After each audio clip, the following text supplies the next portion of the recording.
بسم اللہ الرحمن الرحیم۔ السلام علیکم ورحمۃ اللہ۔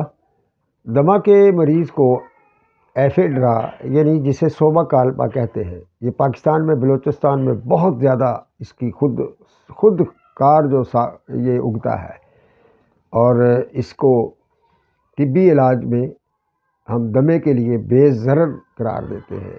اس کا جوہر، اس کا سفوف، اس کا نمک وغیرہ نکال کر جس کے اندر سالم جڑی بوٹی کا استعمال کیا جاتا ہے۔ جب انسانی عقل دانوں نے اس کا جو ہے سنگل جز علیحدہ کر کے جسے ایفیڈرین کہتے ہیں وہ استعمال کروایا، اس سے فائدہ ہوتا ہے، فائدہ ہوا، فوری اثرات بھی ہیں، لیکن ایک وقت ایسا آتا ہے کہ یہ اس کا ایڈکٹ انسان ہو جاتا ہے، اور یہ دوسری طرف یہ فزیولوجیکل چینجنگ یہ آتی ہیں، اور فزیوپیتھولوجیکل چینجنگ یہ آتی ہیں کہ سانس کی نالیاں کھوکھلی ہو جاتی ہیں، اور ان کے سکڑنے اور پھیلنے کے عمل کے اندر جو ہے وہ فساد پیدا ہو جاتا ہے، اور جس کی بدولت پھر دمہ جو ہے وہ خبیث دمے کی شکل اختیار ہو جاتی ہے۔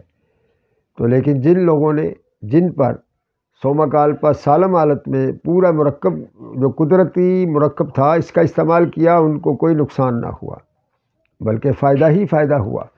قدیم اطباء سوما کالپا کو ایفیڈرا کا سفوف، شربت، اس کا روپ بنا کر استعمال کرواتے رہے ہیں، اور آج بھی یہ استعمال ہو رہا ہے۔ دمہ استما کے مریضوں کو آخر کار یہ فائدہ ہوتا ہے، اور مضر اثرات سے یہ پاک نتائج ہوتے ہیں۔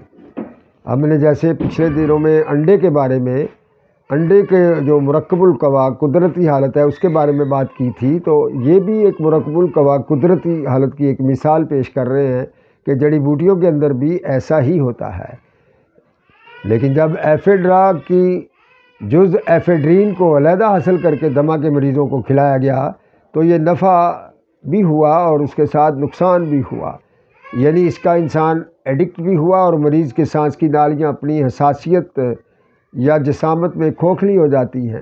پھر اس کے مقداروں کو لگاتار بڑھانے سے نقصانات زیادہ ہونا شروع ہو جاتے ہیں۔ ایسا کیوں ہوا؟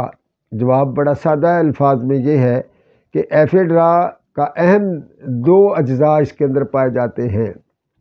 نمبر ایک ایفیڈرین ہے، اور دوسرا سوڈو ایفیڈرین ہے۔ ایفیڈرین سے بلڈ پریشر ہائی ہوتا ہے، یا اس کے مضر اثرات جو ہیں وہ سوڈو ایفیڈرین جو ہے وہ بلڈ پریشر ہائی کو کنٹرول کرتی ہے اور اس کے مضر اثرات کو کنٹرول رکھتی ہے۔ یہ تھی قدرت کے قانون کا خزانہ، جو اس کی ترتیب جو ہے وہ قانون قدرت کے مطابق ہوئی تھی، اور جب ہم نے انسانی عقل کا استعمال کیا گو ہم نے اپنی تیزی دکھلائی، لیکن ہمیں اس کا نقصان کئی گنا زیادہ ہوا۔ یعنی اگر ایک مفرد دوا کے اجزاء کا کامل حالت میں موجود ہوتے ہیں تو اسی لیے کہا جاتا ہے کہ دوائی نیچرل کا کوئی سائیڈ ایفیکٹ نہیں ہے۔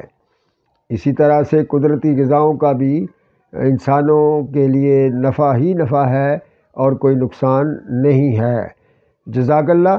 ہمارے اس چینل کو نیچرل ہربل ہیلتھ چینل کو جو لائک کیجیے گا، کمنٹس کیجیے گا اور شیئر کیجیے گا تاکہ دوسروں تک بھی یہ پیغام پہنچے، اور سبسکرائب کریں تاکہ آپ تک یہ ویڈیو پہنچتا رہے۔ جزاک اللہ۔